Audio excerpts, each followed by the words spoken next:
नमस्कार, आप देख रहे हैं के न्यूज। मैं हूं आपके साथ सोनी चौहान। देवभूमि के दंगल में आपका स्वागत है। स्मार्ट कामों में बढ़े, आपदा में खड़े।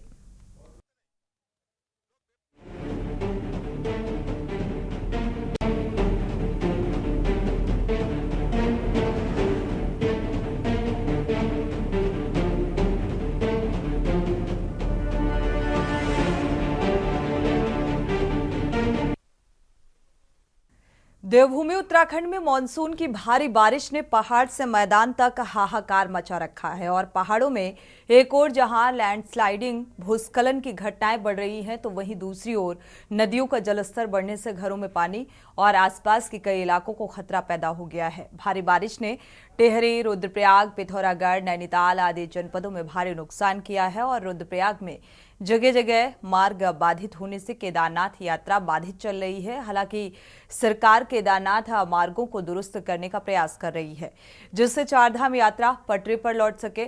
और इसी बीच राजधानी देहरादून में पिछले 48 घंटे से लगातार हुई बारिश के बाद जनजीवन पूरी तरीके से अस्त व्यस्त हो चुका है। सड़कें तालाब में तब्दील हो चुकी हैं। नदी नालों का पानी सड़कों पर आ जाने से लोगों की आवाजाही में दिक्कतों का सामना करना पड़ रहा है लोगों को, और सरकार के शहर को स्मार्ट बनाने के दावों की पोल खुल गई है।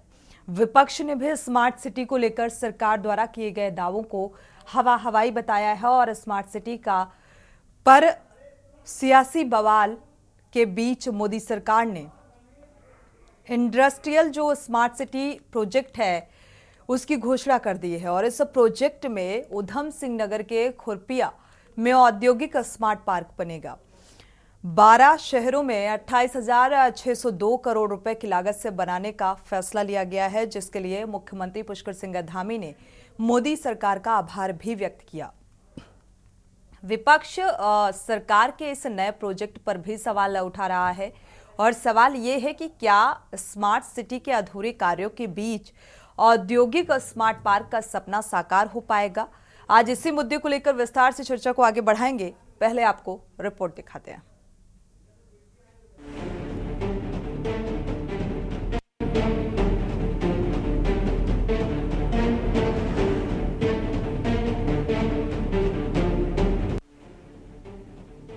देवभूमि उत्तराखंड में मानसून की भारी बारिश ने राज्य को काफी नुकसान पहुंचाया है। पहाड़ से लेकर मैदान तक बारिश का कहर देखने को मिल रहा है।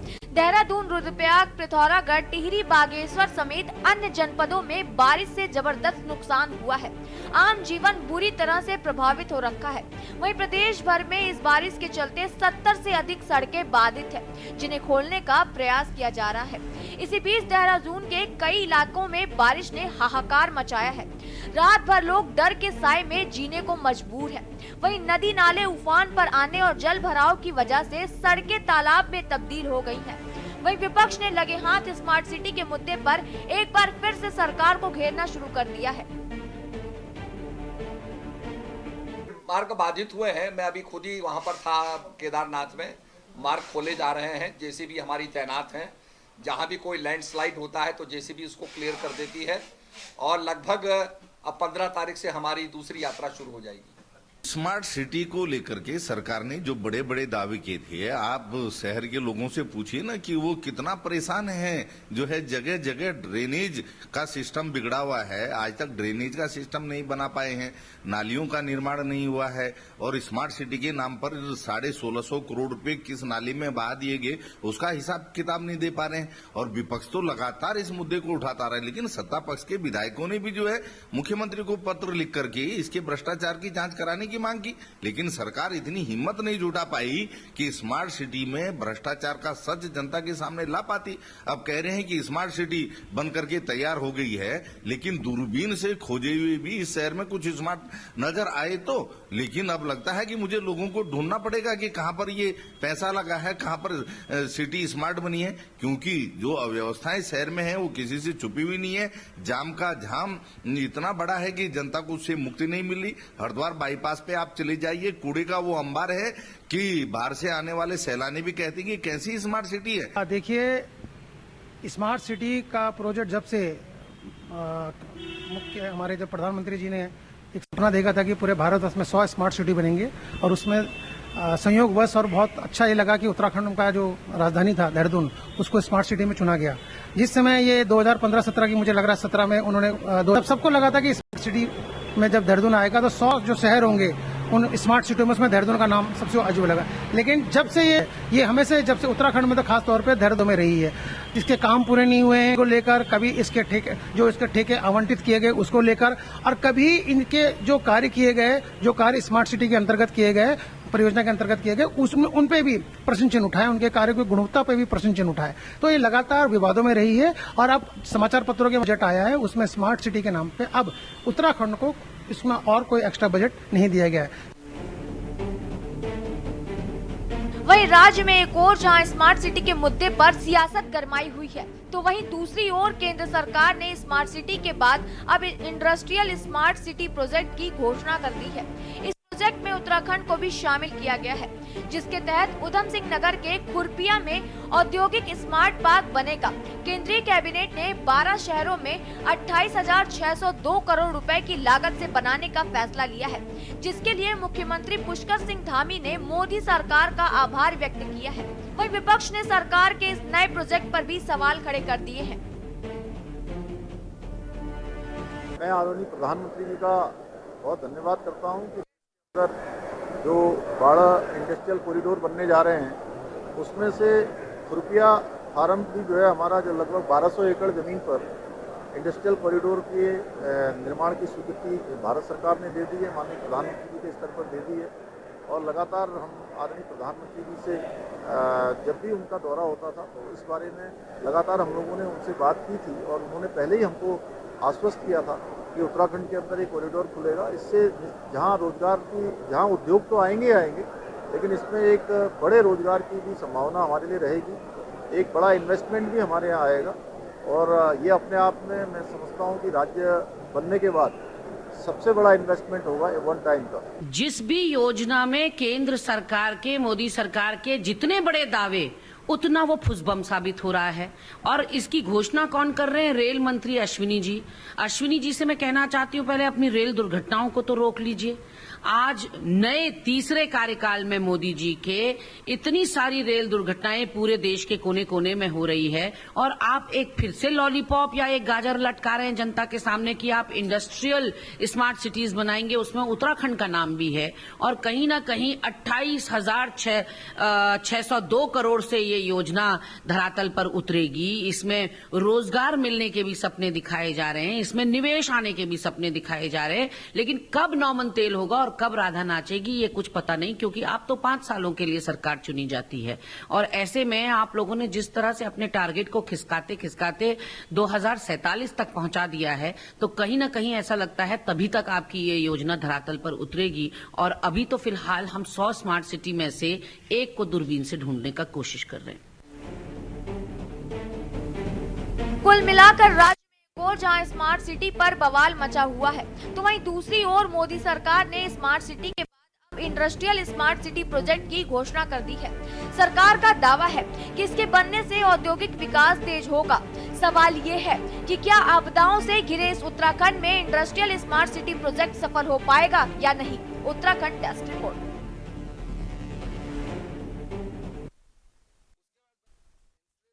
जाहिर सी बात है, देवभूमि के दंगल में आज चर्चा इस बात को लेकर, क्योंकि उत्तराखंड की जो भौगोलिक स्थिति है उसको देखते हुए लगातार पिछले कुछ दिनों से बारिश हो रही है, और ऐसे में जो नदी नाले और किस तरीके से मलबा सड़कों तक आता जा रहा है और उसे हटाए जाने का कार्य अभी भी जारी है। और दूसरी तरफ जो स्थितियां हैं वो क्योंकि प्राकृतिक स्थितियां कुछ वजह से बन जाती हैं, और दूसरा तैयारियों पर भी सवाल उठ जाता है।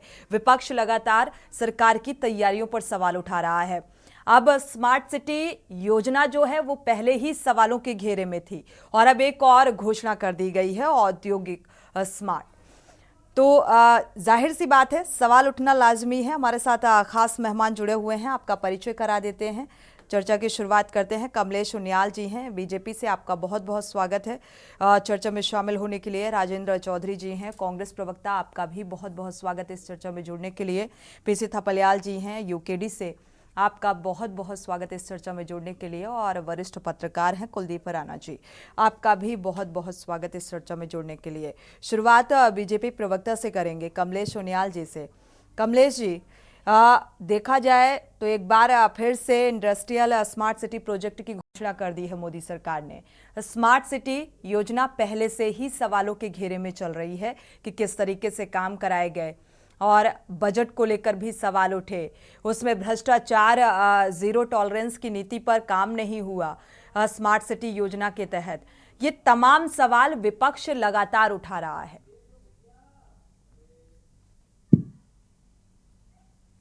कमलेश जी, मैं एक चीज कहूंगा कि उत्तराखंड के लिए ये एक जो नरेंद्र मोदी हमारी केंद्र सरकार है, कैबिनेट की बैठक में, और जो हमारे संकल्प पत्र में निरंतर है, जो हमारा नारा भी है, विकसित भारत, आत्मनिर्भर भारत, श्रेष्ठ भारत, तो इसके तहत राष्ट्रीय औद्योगिक विकास कार्यक्रम NICDP के माध्यम से जो 28,602 करोड़ रुपए, करीबन 12 प्रदेशों को एक स्मार्ट औद्योगिक नगर बनाने के लिए की जो घोषणा की गई है, तो ये आने वाले टाइम पे कहीं ना कहीं इसका भरपूर लाभ मिलेगा। और हमें तो एक बार को ये सोचना चाहिए कि भाई इसके अंतर्गत हमारे प्रदेश को भी इसमें जोड़ा गया है।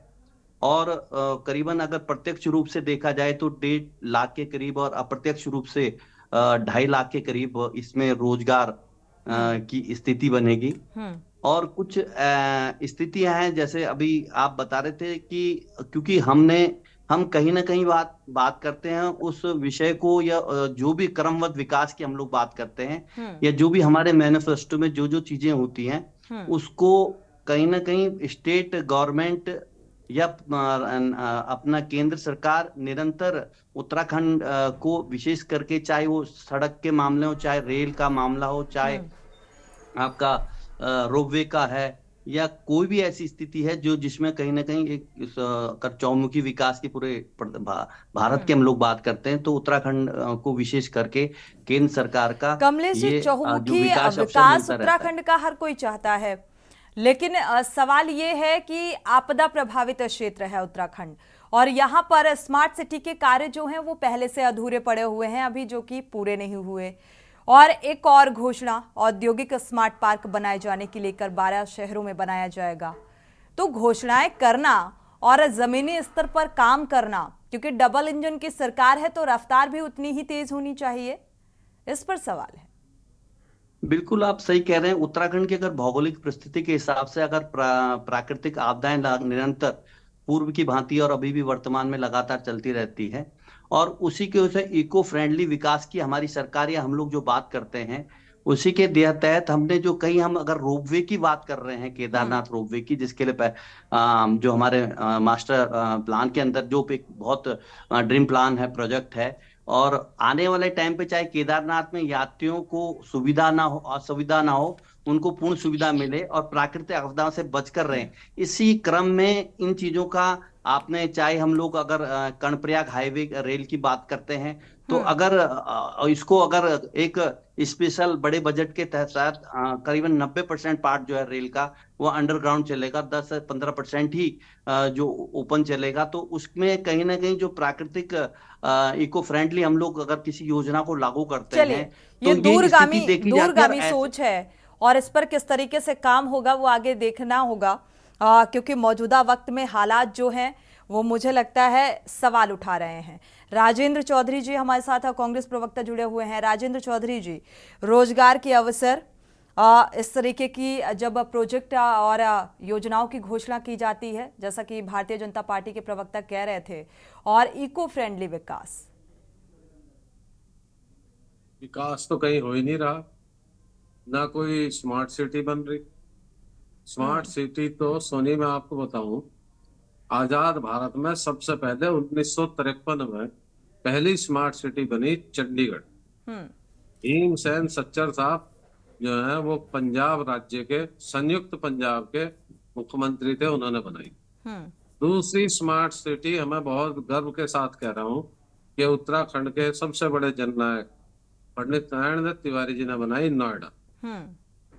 तीसरी स्मार्ट सिटी इस देश में बनी गुरुग्राम, हम्म। जिसका श्रेय जो है चौधरी बंसीलाल जी को जाता है, और वो राजीव गांधी जी और संजय गांधी। हम्म।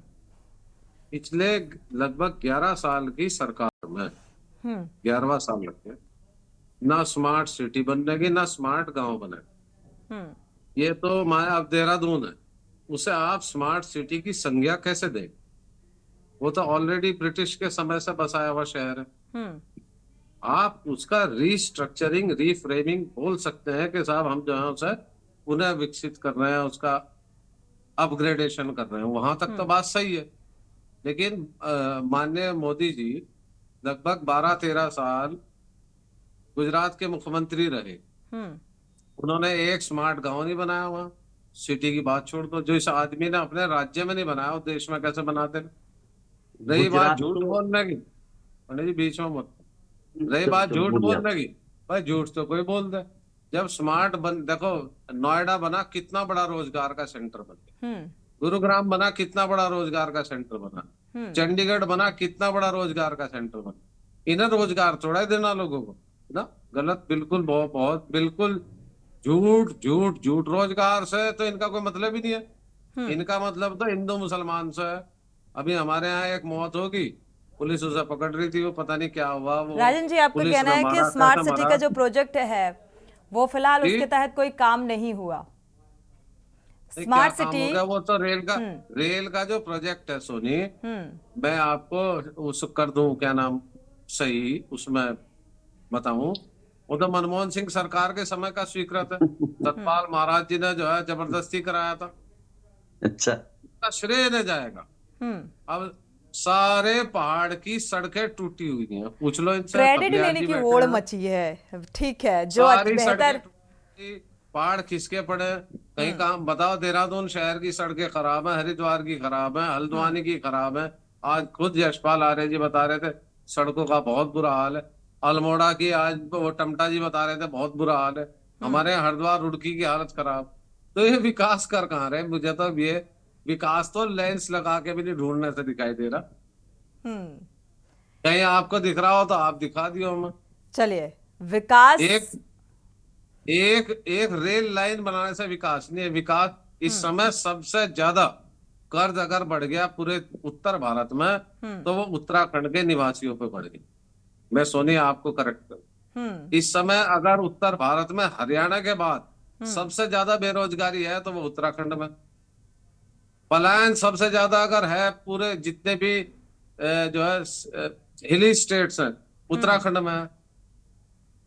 ये तो बस ठीक है कि क्या नाम जो है एक फीलिंग का इलेक्शन है, एक जो है डिवीजन का इलेक्शन है, हिंदू मुस्लिम का जीत रहे, और क्या बात। और कमलेश भाई बैठे, बता दें कितने परिवार इन्होंने वहां। हमारे साथ पीसी थपलियाल जी भी जुड़े हुए हैं, यूकेडी नेता, वरिष्ठ नेता। पीसी थपलियाल जी, स्मार्ट सिटी के तहत कितना विकास आप देख पाए उत्तराखंड में? देखिए, सवाल जो है स्मार्ट सिटी का, वो सबको विदित है कि स्मार्ट सिटी हमारी जो देहरादून चुनी गई थी उस समय बड़ी खुशी हुई थी हमें। लेकिन इसको हमारी जो राज्य सरकार है इसको पूरी तौर से सफल नहीं बना सकी, ये सबको पता है। लेकिन जो इस समय वर्तमान में जो एक बहुत ही सुंदर घोषणा केंद्र ने की है, औद्योगिक क्षेत्र जो एक बहुत ही ऐसा कॉन्सेप्ट है जो विदेश से लाया हुआ कॉन्सेप्ट है। इस कॉन्सेप्ट के तहत सीधा सीधा जो कोई भी उद्योग, स्पेशली जो हमें मिला है, क्योंकि 10 स्टेट में 12 इंडस्ट्रियल वो मिले हैं, तो उसमें हमारा नंबर भी है। जिस तरह उस समय हमें बड़ी खुशी हुई थी कि भारत में हमें भी स्मार्ट सिटी मिली है, तो हमें बड़ी खुशी हुई थी। उसी तरह से जो ये मिला है, जो खुरपिया में लगने वाला है उधम सिंह नगर में, ये बहुत बड़ा महत्वाकांक्षी प्रोजेक्ट है। और अगर ये दिव्य सपना न होकर ये यथार्थ में जमीन में उतरेगा तो बहुत सारे 75,000 युवाओं को इसके तहत रोजगार की बात कही गई है। लेकिन हमारी चिंताएं ये हैं कि कहीं ये भी एक ढपोर शंख न निकले, क्योंकि अभी तक जितने भी शंख बजाए माननीय मोदी जी ने, वो सारे के सारे ढपोर निकले। चाहे बुलेट ट्रेन का सपना रहा हो इस देश को, चाहे यहाँ पे उत्तराखंड में ऑल वेदर रोड रही हो, स्मार्ट सिटी रही हो, और कई युवाओं को रोजगार देने की बात रही हो, और जिस तरह से जब भी मोदी जी ने बोला कि मैं नोटबंदी करूंगा तो यहाँ पे आतंकवाद खत्म हो जाएगा, तो मोदी जी की तमाम घोषणाएं जो शुरू से बुलेट ट्रेन से शुरू हुई, वो इस औद्योगिक जो ये ग्रीन फील्ड औद्योगिक पैकेजेस है पूरे हिंदुस्तान के लिए, 10 स्टेट के लिए, वो कहीं उन्हीं की तरह झूठ ना निकले, ये चिंता हमें है। और क्योंकि उनकी हर योजना को देश ने देखा है कि वो खोखली निकली है, झूठ निकली है, कोई भी सिरे नहीं चढ़ा, ये प्रॉब्लम है। क्योंकि हमारे को जो खुरपिया में है, ये ऑटोमोबाइल के लिए मिला है। ये ऑटोमोबाइल ऐसा बना है कि जो कोई भी उद्योगपति इसमें काम करना चाहेगा, वो प्लग इन, मतलब straight way he can move, he can no, उसको कुछ नहीं करना, सब कुछ बना बनाया सिस्टम सरकार देगी। और जिस तरह से हमारा मुख्यमंत्री उस ढपोर संघ को और जोर से बजा रहा है कि स्वर्ग बन गया, अब तो बिल्कुल ऐसी घोषणा हो गई है कि उत्तराखंड के युवाओं के लिए रोजगार का एक बहुत बड़ा दरवाजा खोला है, वो एक तमाशा लगता है। क्योंकि ये मुख्यमंत्री जी ये नहीं जानते कि जो उद्योग यहाँ पे नरेंद्र तिवारी दे गए उत्तराखंड में, उसको हम सस्टेन नहीं कर पा रहे हैं। वो उद्योग यहाँ से भाग रहे हैं, आगे भागा भागा पीछे चक्की चोर बोलते हैं, वो जो है स्थिति इस उत्तराखंड में हो गई है। इस उत्तराखंड में जो ग्रीन फील्ड नाम के ये जो प्रोजेक्ट आ रहा है खुरपिया में, इसको हम संदेह की नजर से देख रहे हैं, क्योंकि हमें विश्वास नहीं हो रहा कि ये सच निकलेगा। क्योंकि ऑल नाम देखिए, नाम मालूम नहीं कहां से चुनते हैं, किसी भी प्रोजेक्ट को लाने से पहले ही उसका ऐसा सुंदर नाम करते हैं कि जिसका कोई जवाब ही नहीं है। All weather road no weather road बन गई। स्मार्ट सिटी आज नो डर्टी सिटी के कन्वर्ट हो गई।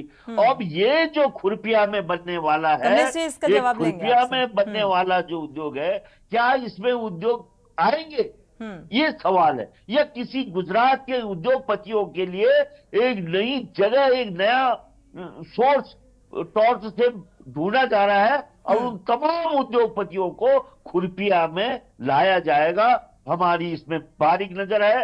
अगर ये सच चलिए, फिलहाल विपक्ष को इस बात पर भरोसा नहीं है कि जमीनी स्तर पर क्या काम किया जाएगा, क्योंकि एक और घोषणा औद्योगिक स्मार्ट पार्क बनाए जाने को लेकर 12 शहरों में बनाया जाएगा, और स्मार्ट सिटी योजना को लेकर पहले से ही सवाल उठाए जा रहे हैं। चर्चा में वापस लौटेंगे और कुलदीप राणा का रुख करेंगे, प्रतिक्रिया साझा करेंगे। वक्त एक छोटे से ब्रेक का हो रहा है। आप देख रहे हैं के न्यूज, खबरों का सारथी।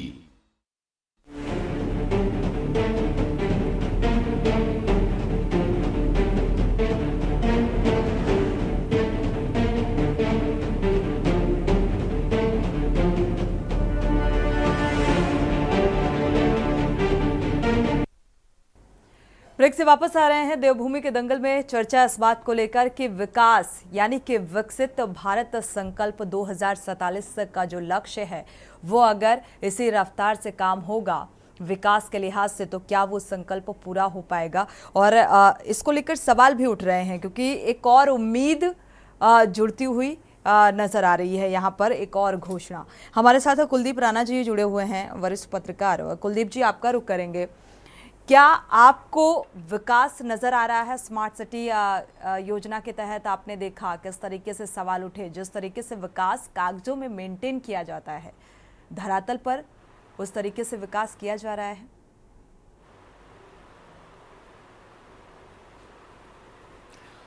देखिए सोनी, मैं आपके सवाल का जवाब देने से पहले जी मैं एक बात जरूर कहना चाहूँगा कि मैं उत्तराखंड की उस पीढ़ी से हूँ जिसने, उस युवा पीढ़ी से हूँ जिसने उत्तराखंड का आंदोलन भी देखा है, राज्य निर्माण भी देखा है, ठीक है। और उत्तराखंड आंदोलन में राज्य को लेकर के, उत्तराखंड को लेकर के जो मुद्दे थे जिन पर हम चर्चा करते थे, कॉलेज में स्टूडेंट थे उस समय, ठीक है, वो तमाम सारी चीजें हमने देखी हैं, ठीक। और इन सारी चीजों के उसमें एक फोकस जो था वो था पहाड़, ठीक। ना गढ़वाल, ना कुमाऊं, ना मैदान, सिर्फ पहाड़, उत्तराखंड का पहाड़ी परिक्षेत्र, ठीक है।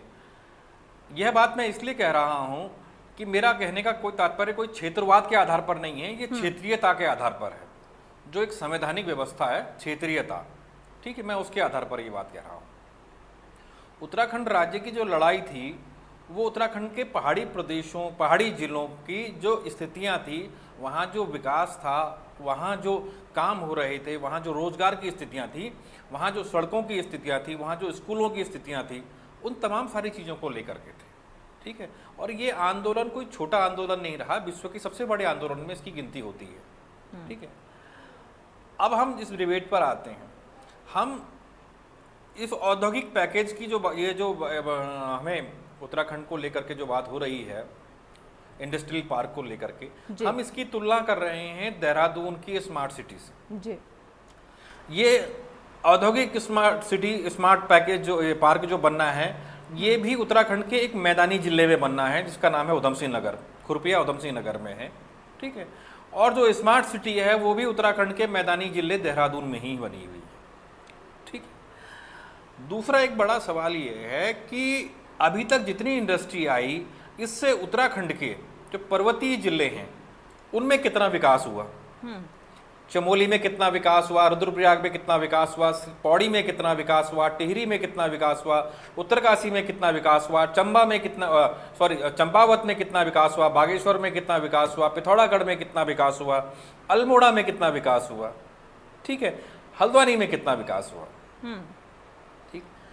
अगर हम तुलनात्मक रूप से देखें, और मैंने आपसे पिछली बार आपके चैनल में ये बात आपसे रिक्वेस्ट भी की थी कि हम पहाड़ और मैदान के विकास को और इनको लेकर के हम एक बात में चर्चा जरूर करें, बिल्कुल। अभी बात हो रही है कि उत्तराखंड में एनडी तिवारी इंडस्ट्री लेकर के आए, इसमें कोई दो राय नहीं है कि एनडी तिवारी कांग्रेस के टाइम पर इंडस्ट्री आई और उत्तराखंड में इंडस्ट्री आई, लेकिन एक बड़ा सवाल ये है कि जितनी भी इंडस्ट्री आई, इनमें से कितनी इंडस्ट्री उत्तराखंड के पर्वतीय जिलों में आई। उत्तराखंड के पर्वतीय जिलों में जितने नाम मैंने आपको गिनाए, इनमें से एक जगह पर भी एक इंडस्ट्री लगी हो तो कोई बताए। इंडस्ट्रियां लगी कहाँ? देहरादून में, हरिद्वार में, उधम सिंह नगर में, ठीक। और इसमें यह कहा गया कि इसमें अधिकांश रोजगार जो मिलेगा वो यहाँ के स्थानीय युवाओं को दिया जाएगा, ठीक है। ये तीनों चीजों में स्थानीय लोगों को, युवाओं को रोजगार के मामले में भी यहाँ हम पिछड़ते दिखाई दिए, ठीक है। ये बात तो पुरानी जो इंडस्ट्री को लेकर के निकल के आई। अभी जो बात हो रही है, जिस चीज पर हम बात कर रहे हैं, निसंदेह केंद्र सरकार की एक बड़ी शानदार योजना है, अच्छी योजना है। औद्योगिकरण होना चाहिए। औद्योगिकरण जब तक नहीं होगा तब तक रोजगार नहीं होगा, क्योंकि इंडस्ट्री से एक बड़ा रोजगार प्राप्त होता है, ठीक है।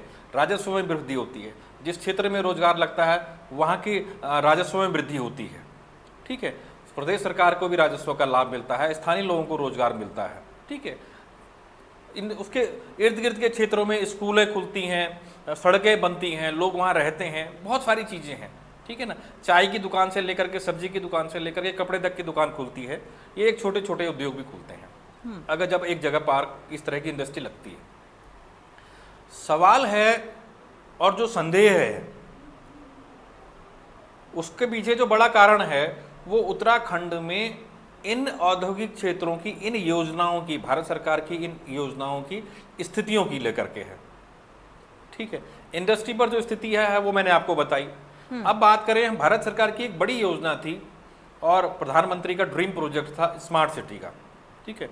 निसंदेह शानदार प्रोजेक्ट था, एक जरूरत भी थी, ठीक है ना, क्योंकि पुराने शहरों पे कई दबाव बन रहे थे। ये बात उठ रही थी कि भाई देहरादून जिसको स्मार्ट सिटी के लिए चुना गया था, इससे इसी शहर को रेट्रोफिटिंग के तहत इसी को डेवलप किया जाए, ये अलग से एक शहर स्थापित किया जाए, ठीक है।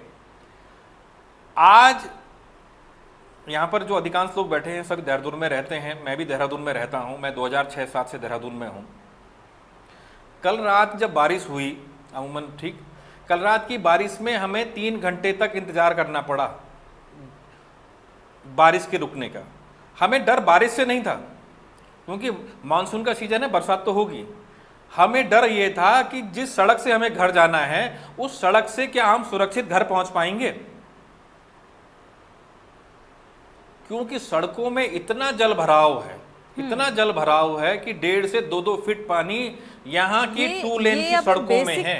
बेसिक समस्या बन गई है। बिल्कुल ये बिल्कुल। और ये स्थिति तब है सोनी जब देहरादून को आपने स्मार्ट सिटी के रूप में डेवलप किया है। आते हैं कमलेश जी। ठीक, हम यहाँ पर ड्रेनेज नहीं दे पा रहे, हम यहाँ पर ड्रेनेज की व्यवस्था नहीं दे पा रहे हैं, हम यहाँ पर सीवरेज की प्रॉपर व्यवस्था नहीं दे पा रहे हैं। सीवरेज सिस्टम देहरादून में एशियन डेवलपमेंट बैंक की तरफ से पिछले 12-13 सालों से इसका काम चल रहा है। कितने घर सीवरेज से जुड़े हैं और कितनी सीवरेज काम कर रहे हैं, देहरादून में कितनी एसटीपी है, 1 करोड़ से अधिक की पॉपुलेशन यहाँ पर है। ठीक है, तो हम इन तमाम सारी चीजों को लेकर के जो देख रहे हैं, जो केंद्रीय योजनाओं का जो राज्य में हस्र हो रहा है, ठीक है। और यहाँ एक बड़ा सवाल ये भी है, मैं स्मार्ट सिटी पर बात आई है इसलिए मैं ये बात कहता हूँ। स्मार्ट सिटी की शुरुआत हरीश रावत के टाइम पर शुरू हुई थी, चर्चाएं शुरू हुई, काम शुरू हुआ त्रिवेंद्र रावत के समय। ठीक है, त्रिवेंद्र रावत के समय काम शुरू हुआ। यहाँ पर एक छोटी सी जगह है, यहाँ का बड़ा फेमस बाजार है, उसको पलटन बाजार कहते हैं, उस पर काम शुरू हुआ, त्रिवेंद्र रावत के समय काम शुरू हुआ। ठीक है, तीरथ रावत मुख्यमंत्री आए, तीरथ रावत ने 30 मई की डेडलाइन दी, मुझे आज भी याद है, मैं भी फील्ड में था, कि इसको कंप्लीट करो। ठीक, ज्यादा नहीं, 1 किलोमीटर का पैच होगा।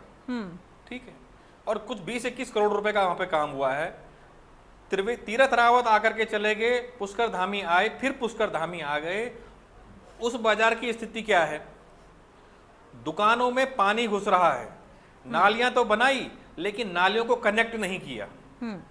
आप समझ रहे हैं, बिजली के पोल अंडरग्राउंड जो किए लेकिन कनेक्शन उसमें अंडरग्राउंड नहीं दिख रहे हैं। ठीक है, टाइलिंग तो लगी लेकिन वो टाइलें लोगों को इतना नुकसान कर रही हैं, उसमें लोहे के जो एंगल निकल करके आ रखे हैं, उसमें जो बीच में उन्होंने अंडरग्राउंड डक्ट वगैरह लगा रखी है। ये इन योजनाओं का हस्र है। और खासकर तब जब 2 पूर्व मुख्यमंत्री, शहरी विकास मंत्री, शहरी आवास मंत्री, तमाम लोग वहां जाकर के उस पर सवाल खड़े कर चुके हैं, डेडलाइन दे चुके हैं। ठीक है, तो राज्य में जो नौकरशाही है वो किस तरीके से केंद्रीय योजनाओं का मखौल बना रही है और राजनीतिक नेतृत्व तो उस पर लगाम नहीं कस पा रहा है।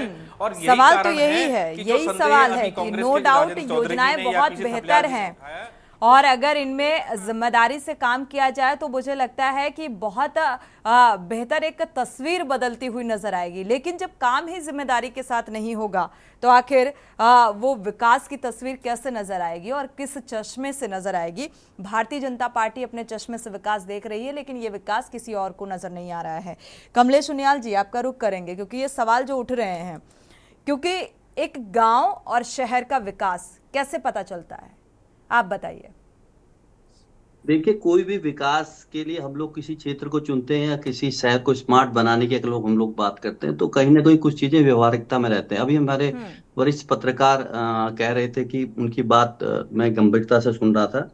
आपने जैसे कहा कि भाई कई ऐसी स्थितियां हैं और कई ऐसी जगह हैं, और इंडस्ट्रियल के लिए अगर देखा जाए, चाहे वो कांग्रेस की सरकार हो चाहे भाजपा की सरकार हो, तो पर्वतीय क्षेत्र को अगर और मैदानी क्षेत्रों में अगर हम लोग देखते हैं तो कई चीजें उसमें सामने आती हैं। क्षेत्र का है, फिर कई ऐसी सरकार की स्थान है, भौगोलिक परिस्थितियां हैं, वहाँ भौगोलिक स्थिति क्या है और तराई में भौगोलिक स्थिति क्या है, तो सुटेबल, क्योंकि इंडस्ट्री लगाने के लिए कहीं ना कहीं वो लोग अपना पैसा लगाते हैं जिनको कहीं ना कहीं सुविधा और रॉ मटेरियल इजी वे में मिल जाए। तो इन चीजों को देखते हुए पहाड़ी क्षेत्रों के लिए भी हमारी सरकार ने छोटे स्मॉल कुटीर उद्योग जैसी योजनाएं कर रखी है, और आज चल भी रहे हैं। हमारे कुछ रुद्रप्रयाग में करीबन नहीं है कि अगर हम लोग देखते तो हमारे यहाँ भी करीबन कई ऐसे बेरोजगार साथी जिन्होंने माल्टे से जूस बनाने वाला आज लघु उद्योग लगाया है और प्रॉफिट भी है। कई चीजों से जुड़ी हुई है, पराली वाला कई चल रहे हैं। तो क्षेत्र के हिसाब से इंडस्ट्री है। अब स्मार्ट सिटी की हम लोग बात करते हैं, जैसे अगर देहरादून को हम लोग बोलते हैं, कई बार विषय वहां पर दिया जाता है जहां पर ऑलरेडी जो विकसित है वहां पर जोर दे रही है सरकार और उसी को विकसित करने की कोशिश कर रही है, लेकिन फिर भी विकास दिखाई नहीं दे रहा है। और विकास की तस्वीर कैसे नजर आती है, ये भी सवाल था। पहाड़ों का विकास कब होगा, ये तो एक अलग ही सवाल है और मुझे लगता है ये सवाल कभी खत्म होने वाला नहीं है, क्योंकि पहाड़ों के विकास पर सरकार कितना संजीदा है। संजीदगी दिख रही है कमलेश जी, क्योंकि अगर संजीदा होती, गंभीरता होती तो विकास भी उसी तरीके से हो रहा होता। अगर हम देहरादून शहर को स्मार्ट सिटी की हम लोग बात करते हैं तो वहां पे एक नई लैंड को बनाना और उसको तैयार करना और एक नया शहर बनाना और पुराने शहर में कार्य करे, जो पुरानी चीजें वो भी टूटे ना, और वहां पे ऑलरेडी इतनी घनी आबादी का जहां हो उसके बीच में आज पाइपलाइन डल रही है, फिर वो लग रही है, फिर ये स्थितियां आ रही हैं। तो नई चीज को बनाने में और पुरानी चीज को स्मार्ट बनाने में एक कहीं ना कहीं एक समन्वय की स्थिति है, और उस समन्वय के लिए भी हमारी सरकार ने स्पेशल कमेटी बनाई है और उसके तहत उसका निवारण होगा। आप ये जल्दी देखें, जहां तक गड्ढे की मेरे भाई अगर बात कर रहे हैं, कई लोग बोल रहे हैं बरसात के टाइम पे आप ये देखें लगातार बारिश चल रही है और काल तो अगर टेक्निकल स्थिति में जगह काल तो जो होता है तैयारी पहले से नहीं की जाती ना कमलेश जी। ठीक है, आपने बाद में तैयारियां दिखा भी रही है सरकार के, ठीक है। पुरानी बरसात के गड्ढे अभी तक भी है, ऐसा नहीं है। हर बार आती है बरसात, फिर इसके रिपेयरिंग का कार्य चलता है, उसके लिए एक बजट होता है, बजट के कार्य किया जाता है। आने वाला जो टाइम है आप ये देखेंगे गड्ढा मुक्त सरकार जो हमारी सरकार का संकल्प है वो आपको दिखेगा, और निरंतर ये करीब 5 से 7 साल से हमारी सरकार है स्टेट में, और लगातार अगर इस तरह से गड्ढों की संख्या तो रोड ही खत्म हो जाती नहीं, तो हर बरसात के बाद होता है, गड्ढे की स्थिति आती है, पानी की समस्या आती है। कभी उत्तराखंड वासी अगर परेशान हो रहे हैं, मेरा सवाल यही था कमलेश जी, क्योंकि विकास वहां की बेसिक जरूरतों से दिखता है। बेसिक जरूरत है बिजली, पानी, सड़क, शिक्षा, ये बेसिक जरूरतें होती हैं और इसी से विकास की तस्वीर नजर आती है अगर इस दिशा में काम किया गया है सरकार के द्वारा। और अभी तो एग्जाम्पल दिया कुलदीप राणा जी ने, आपने सुना भी। पिछली तो बहुत सारी ऐसी डिबेटें हुई जिनमें इसको लेकर बहुत सारी चर्चाएं भी हुई हैं। हाँ, मैंने वही कहा आपको, मैंने कहा जैसे सपोज करो कि नए शहर को बसाने में इजी वे है और पुराने शहर को स्मार्ट बनाने में एक प्रक्रिया है, एक तहत होता है, क्योंकि उसमें कहीं ना कहीं आबादी का घनत्व है, शहर है, लिमिटेड है, उसके हिसाब से उसको कुछ पुरानी चीजों को सुरक्षित भी रखना है, उसमें नई लाइन में डालनी है। तो स्थिति और परिस्थिति के हिसाब से कभी कभी बजट भी ऊपर हो जाता है, तो उस कंडीशन को देखते हुए कुलदीप राणा जी इसके बाद रुक करेंगे कांग्रेस प्रवक्ता का। जी कुलदीप जी, आप कुछ कहना चाह रहे हैं? जी, मुझे कोई बड़ी बात नहीं कहनी है। देखिए, मैं क्योंकि आपने मुझे पत्रकार के से और एक थर्ड आई के रूप में आपने मुझे यहाँ बैठाया है विश्लेषक के रूप में, ठीक है। मैं कमलेश जी से एक सवाल पूछना चाहता हूँ, लेकिन उस सवाल से पहले मैं एक बात कह दूं कि कमलेश जी, ना तो मुझे आपसे कोई बैर है या भाजपा से कोई बैर है और ना ही मुझे कांग्रेस से कोई प्रेम है, ठीक है ना। मेरा दोनों के लिए इक्वल मत है, ठीक, एक पत्रकार के रूप में। मैं आपसे जो आता है आपने अभी कही ना, मैं उसमें जब आपसे सवाल पूछना चाहता हूं कि अगर आप अभी विपक्ष में होते और कांग्रेस सत्ता में होती तो इन परिस्थितियों पर आपकी क्या राय होती? अगर मैं विपक्ष में होता तो मैं ये जरूर देखता भाई साहब कि दिल्ली से देहरादून 2.5 घंटे में सफर हो जाएगा, जहां 4 से 5 घंटे लगते थे। अगर मैं विपक्ष में होता तो ये भी जरूर देखता हूँ कर्णप्रयाग हाईवे रेल अंडरग्राउंड चल रही है। अगर मैं विपक्ष में ये देखता तो जो कमिटमेंट किया है केंद्र सरकार ने, चाहे हर घर नल जल की बात कही। अगर मैं विपक्ष में होता तो खाद्यान्न के अंतर्गत जो हमने कमिटमेंट किया, क्या हमारा कमिटमेंट पूरा नहीं हुआ, उनको भी देखता। बिल्कुल सही कह रहे हैं आप, मैं आपकी बात से भी सहमत हूँ। विपक्ष का काम ही है हम सत्ता में आए उनको सवाल पूछना, लेकिन आप एक चीज सोच के चलिए, बरसात में आज बरसात हो रही है, 1 घंटे बाद फिर बरसात हो रही, तो गड्ढा तो बढ़ेगा ही। अब अगर आप देखो बरसात जब सीजन क्लोज हो जाएगा उसके बाद समय हमारी सरकार ने बजट की व्यवस्था करके आपको सुचारू रूप से पूर्व की बात ये चीजें दिखेंगी। सकारात्मक सोच और दृष्टिकोण भी रखना चाहिए विपक्ष को, नकारात्मक सोच से कुछ नहीं होता है, कहीं ना कहीं पॉजिटिव वो रखने। सरकार अच्छा कार्य भी कर रही है भाई, इतना बड़ा केंद्र से इतना बड़ा पैकेज आया तो उसको हमें सराहना करनी चाहिए। राजेंद्र चौधरी जी, विपक्ष में होने के नाते सरकार के अच्छे काम विपक्ष को दिखाई क्यों नहीं दे रहे हैं भाई? ये है मेरा कहना। मैं आपको ये नहीं कह रहा कि आप किसी मुझे सपोर्ट कर रहे हो या किसी और दल को सपोर्ट करो, मैं तो विषय बिंदु रखते हुए आपको बताना चाह रहा हूं। ठीक है कमलेश जी। राजेंद्र चौधरी जी, विपक्ष में होने के नाते आप सवाल उठा रहे हैं, लेकिन वो विकास क्यों नहीं देख पा रहे हैं जो अगर विपक्ष में भारतीय जनता पार्टी होती तो भी वो अपने ही फेवर की चीजें देख लेती? देखो सोनी, बात क्या है, मैं उत्तराखंड का नागरिक हूँ और सरकारें तो आज इनकी है, कल को हो सकता है हमारी हो जाए, परसों हो सकता है थपलियाल जी की पार्टी सत्ता में आ जाए। सवाल ये है कि आजाद भारत में जो हमारा जो कॉन्स्टिट्यूशन जो सिस्टम है हमारे यहाँ, सिस्टम ऑफ गवर्नेंस है, वो टू फैसिलिटेट इट्स पीपल। हमारे जो लोग हैं, हमारी जो जनता है, हमारी जो सरकारें हैं, वो उनके लाभ के लिए काम करती है।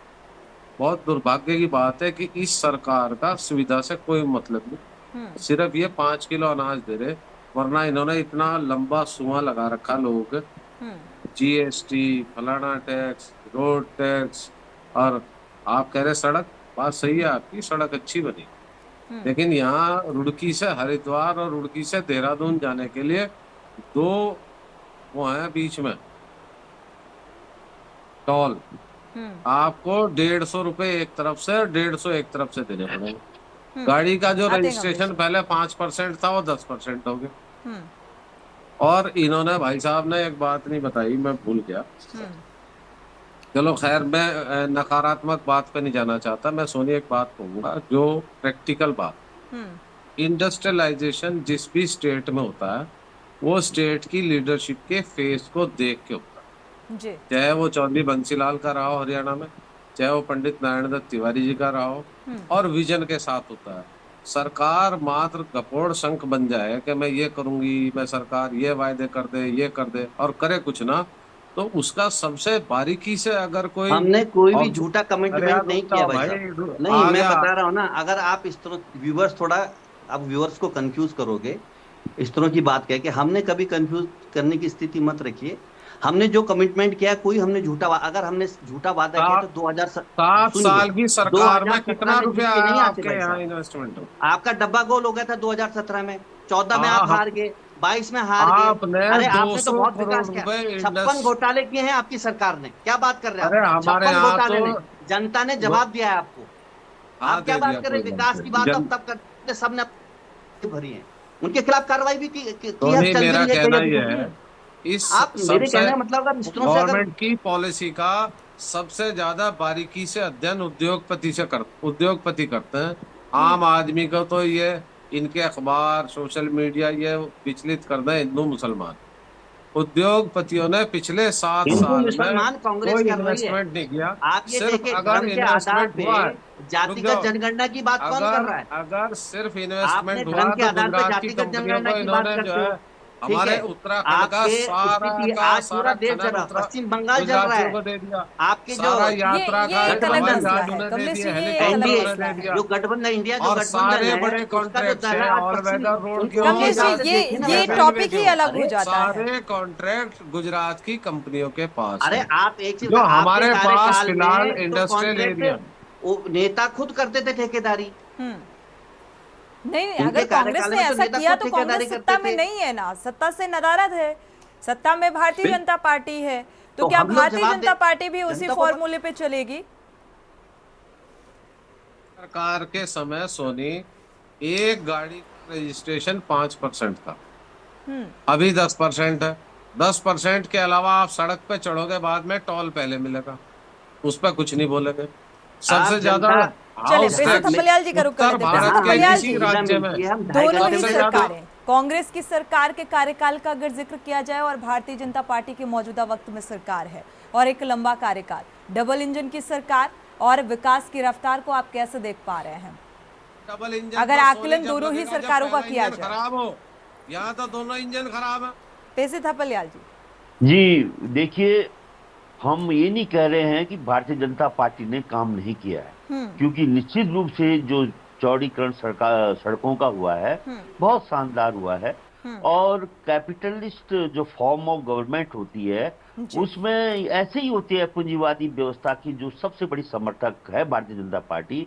और उसी कॉन्सेप्ट को अगर वो ऑल वेदर रोड में ले गए, अंदर पहाड़ों के अंदर उच्च हिमालय में, तो वो हमारे लिए नुकसानदायक हुआ। जब आज पहाड़ों में ट्रेन के लिए सुरंगें बन रही हैं, इनको कोई चिंता नहीं, चिंता हमें हो रही है, क्योंकि हम दब रहे हैं, हमारा भूस्खलन हो रहा है, हमारी आपदाएं आ रही हैं, वो हमें फेस करना पड़ रहा है जनता को। लेकिन दूसरी ओर अगर हम ये कहें कि जो उद्योग हैं, ये जिस तरह का उद्योग का घोषणा यहाँ पे हुई और वो पहाड़ में लगे, तो ये बिकॉज हम पहाड़ एक पर्यावरण के मामले में, क्योंकि ये जो योजना है सरकार की, ये बहुत ही महत्वाकांक्षी योजना है, ये ग्रीन फील्ड योजना है, इसको पहाड़ों में नहीं ले जाया जाता इसको, क्योंकि अगर नोएडा में अगर औद्योगिकरण हो रहा है और देवरिया आरा के लोग बोले साहब यहाँ लाओ उद्योग, ये मजाक है। हमारे लिए दूर नहीं है उधम सिंह नगर। हम चाहते हैं कि उधम सिंह नगर में अच्छी इंडस्ट्री खुले, हमारे बच्चों को रोजगार मिले, हम ये चाहते हैं। लेकिन हमारी चिंता वहां हो जाती है जहां पे यहाँ का जो कमजोर नेतृत्व है। देखो स्मार्ट सिटी का बहुत अच्छा कॉन्सेप्ट था, लेकिन जो नेतृत्व मोदी जी देते हैं वो छांट के लाते हैं ऐसे व्यक्ति को जिसका विजन न हो, जो केवल यस उठ बैठ ऐसे व्यक्ति को लाते हैं, वो हमारे लिए चिंता का विषय बन जाता है। आज पूरा परेड ग्राउंड को खुर्द बुर्द कर दिया है स्मार्ट सिटी के नाम पे, जो कि परेड ग्राउंड हमारी सांस लेता था, जो रिचार्ज करता था जमीन को, उसको इन्होंने बर्बाद करके रख दिया ऐतिहासिक परेड ग्राउंड को। वो हमारी चिंता है। हमारी चिंता ये है कि जो औद्योगिकरण की बात ये कहें कि हम कि साहब पहाड़ों में क्यों नहीं ले जाया, पहाड़ों में जो होना चाहिए था, हम बार बार बोल रहे हैं साहब यहाँ पे ग्रीन बोनस मिलना चाहिए। हम सारे विश्व का पर्यावरण का रक्षक के रूप में काम कर रहे हैं, हमें मार्ग पैदल जाना पड़ रहा है क्योंकि हम सड़क नहीं बना पाते जंगलों के संरक्षण के लिए। हम चाहते हैं कि यहाँ पे जो हमारी नदियां हैं, नदियों में हम पानी नहीं ले पाते, जो पानी की नहरें हरिद्वार और तराई क्षेत्र में निकलती हैं वो हमारे पहाड़ों में नहीं निकल सकती। तो हमें उससे शिकायत नहीं है, हमें शिकायत वहां पे है जब पहाड़ के साथ आप खेलते हो, पहाड़ के अंदर शराब की फैक्ट्रियां लाते हो, वो चिंता हमारी है। हमारी चिंता वहां पे है जब आप बड़े बड़े मेरे वहां पे गुमखाल में, पहाड़ में सरपुली से आगे गुमखाल बहुत सुंदर पर्वतीय क्षेत्र है जहां पे कि चीड़ के पेड़ हैं, और वहां पे लोगों की दुकानें उजाड़ दी, और आज वहां पे हयात 100 बेडरूम का 5 स्टार आ रहा है। तो मैं रोया हुआ, ये कौन है जो मेरे पहाड़ को बेच रहा है? ये चिंता हमें है। हमारी चिंता वहां पे है जब मेरे गोचर में इन्होंने पूरे के पूरे ये सोलर प्लेट लगा दी है, और मालूम कौन, जब मैं पूछता हूं कौन है, बोला कहीं गुप्ता अग्रवाल कहीं का। ये जो षड्यंत्र भारतीय जनता पार्टी पहाड़ के साथ खेल रही है, ये माफ करने लायक नहीं है। ये चिंता है मैं कि ये जो जिसको हमने सबसे ज्यादा विश्वास किया, हम मानते थे कि हिंदुओं की पार्टी है, लेकिन ये ऐसी पार्टी निकली जो हमारे पीठ पे छुरा फूंकती है। इसलिए हमारा विश्वास हट गया इनसे कि ये कुछ भी करे। जी आप कमलेश जी, ऐसे विकास होगा? सभी उत्तराखंड के हैं हम लोग, और सबका कहीं ना कहीं योगदान है ना। मेरी बात क्वेश्चन में हमारे आप ये तो सोलर प्लेट ला रहे हैं, में रहता था, उसका कहीं ना कहीं योगदान है भाई साहब। आपकी हर बात से मैं सहमत रखता हूं। एक बात तो आप डेमोग्राफी खराब करने की बात कर रहे हैं तुम्हारे नेता विधानसभाओं में, डेमोग्राफी स्थिति के अंतर्गत अगर पूर्व की अपेक्षा देखा जाए तो थपलियाल जी हम कुछ गलत नहीं कह रहे हैं। अगर तो 2000 के आंकड़े और अब के आंकड़े उठा करके देखेंगे तो एक चिंताजनक विषय है। अगर कोई व्यक्ति आएगा और उसका उद्देश्य हमारी जो शांत घाटी है, हमारा देश उत्तराखंड है, उसकी अगर कहीं ना कहीं उस पे अगर उस तरह कोई घृणित विचार लेकर के अगर कोई भी जाति समूह का व्यक्ति आएगा तो उसके खिलाफ कार्रवाई सरकार कर रही है। अब जहां तक मैं आपकी बात सुन रहा था कि कई स्थितियां हैं कि हम लोग की जो स्थिति है कि जो पहाड़ी स्थिति है, पहाड़ी स्थिति में चाहे होटल है तो उसकी भी एक महत्व है 5 स्टार होटल की, क्योंकि उससे पर्यटन कहीं ना कहीं बढ़ता है, रोजगार मिलता है। अगर देखा जाए नहीं, रोजगार मिलता है कमलेश जी, अच्छी बात है, लेकिन किसी की दुकान उजाड़ कर रोजगार मुहैया कराना या कहीं ना कहीं रोजगार देती हैं, और क्योंकि हम लोग धर्मस्व और पर्यावरण दोनों पे अगर पहाड़ों को देखे जाए वो स्थिति भी है, छोटे उद्योगों की आवश्यकता है। फाइनल कमेंट कुलदीप राणा जी का ले लेते हैं, क्योंकि पीसी थपलियाल जी की बात आपने कुलदीप जी सुनी। क्योंकि विकास होना अच्छी बात है, लेकिन विकास के नाम पर सड़क चौड़ीकरण के नाम पर पेड़ों का कटान, वनाग्नि की घटनाएं या पहाड़ों के विकास पर जब सवाल भारतीय जनता पार्टी के प्रवक्ता से किया जाता है तो उन्होंने कई लघु उद्योगों का जिक्र कर डाला। विकास होना चाहिए और इको फ्रेंडली विकास का भी जिक्र किया। इको फ्रेंडली विकास दिखा आपको? देखिए सोनी, हमारे उत्तराखंड राज्य के बगल में हिमाचल है, और हिमाचल को लेकर के कोई भी राजनीतिक दल, मैं नहीं समझता कि उस पर कोई डिफरेंट राय रखता होगा।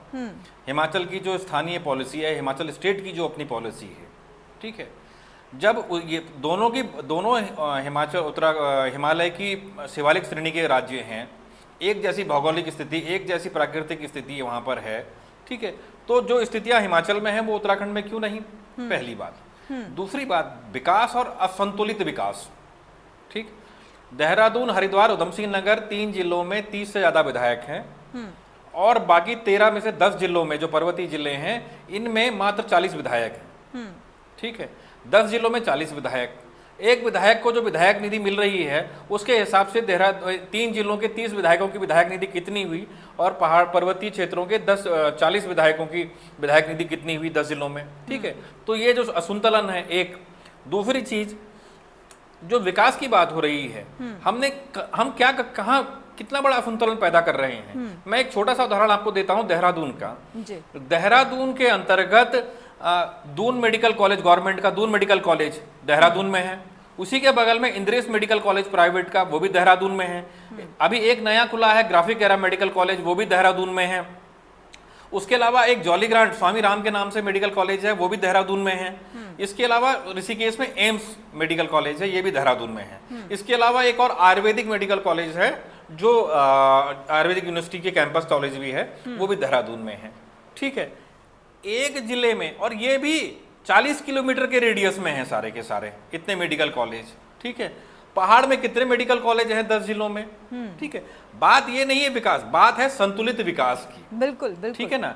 पहाड़, ये जो चीजें बढ़ गई है ना पहाड़ और वर्सेस मैदान में। और अभी मैं सुन रहा था भाजपा के प्रवक्ता को, उन्होंने कहा कि पहाड़ में लघु उद्योग, बिल्कुल लघु उद्योग लगने चाहिए, पर यार भाई उत्तर प्रदेश के टाइम से पहाड़ में माल्टे का जूस निकल रहा है, उत्तराखंड बन गया, उत्तराखंड बनने के 25 साल हम होने जा रहे हैं, आज भी हम माल्टे का जूस निकाल रहे हैं। बिल्कुल बिल्कुल, ठीक है ना। तो ये जो दृष्टिकोण है राज्य का, इस राज्य में जो ये नजरिया है ना, इसको बदलने की जरूरत है। बिल्कुल, एक संतुलित जो विकास है उसमें कहीं ना कहीं देखा जाए एक समान विकास की तस्वीर नजर नहीं आ रही है। शुक्रिया आप सभी मेहमानों का इस चर्चा में शामिल होने के लिए। अब सवाल बेहद महत्वपूर्ण ये कि एक तो स्मार्ट सिटी योजना पहले ही सवालों के घेरे में थी, और अब औद्योगिक स्मार्ट पार्क का सपना कैसे साकार होगा, ये अपने आप में एक बड़ा सवाल है। इसी बीच एक अहम खबर सामने आ रही है। फतेहपुर से बेकाबू स्कूली वैन और बाइक में जोरदार भिड़ंत हुई है। फतेहपुर से अहम खबर, हादसे में बाइक सवार महिला समेत 2 बच्चे घायल हुए हैं। वैन में कुल 10 बच्चे सवार थे और 2 जख्मी हुए इस हादसे में। बाइक सवार 3 युवक भी गंभीर रूप से घायल। हादसे के बाद बच्चों में चीख पुकार, हालांकि घायलों को अस्पताल पहुंचाया गया। घटना की सूचना के बाद मौके पर पुलिस भी पहुंची है।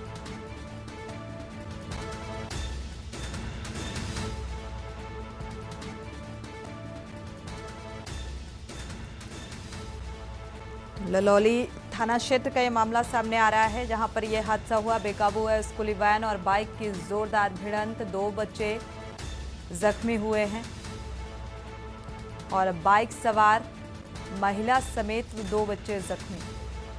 वैन में कुल 10 बच्चे सवार थे, जिनमें से 2 जख्मी हुए। हालांकि अस्पताल में भर्ती कराया गया है, इलाज जारी है।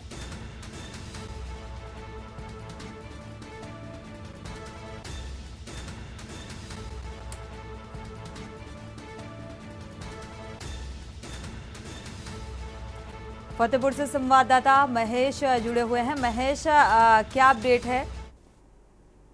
देखिए, पूरे मामले में जो बच्चे घायल हुए हैं, उन घायलों को स्थानीय अस्पताल से इलाज कराया जा रहा है, और जो ये वैन टकराई है, इसके मामले में पूरे तरीके से जांच पड़ताल की जा रही है। पुलिस का कहना है कि प्रथम दृष्टया इस बात की जांच पड़ताल की जा रही है कि ये जो वैन है ये कॉमर्शियल, इसका लाइसेंस था या नहीं था, या किस तरीके से, मतलब ये गैर कानूनी तरीके से ये बच्चों को लेकर के जा रही थी, या किस तरीके से क्या था। तो फिलहाल पूरे मामले की जांच पड़ताल की जा रही थी। शुक्रिया इस जानकारी को साझा करने के लिए। तो फिलहाल इस हादसे की जांच पड़ताल प्रशासनिक स्तर पर की जा रही थी और स्कूली वैन है जो हादसे का शिकार हुई और इसमें 10 बच्चे सवार थे, जो 2 बच्चे हादसे में जख्मी हुए हैं जिन्हें अस्पताल में भर्ती कराया गया। इसी के साथ बुलेटिन में इतना ही। आगे खबरों के लिए आप देखते रहिए के न्यूज़ इंडिया।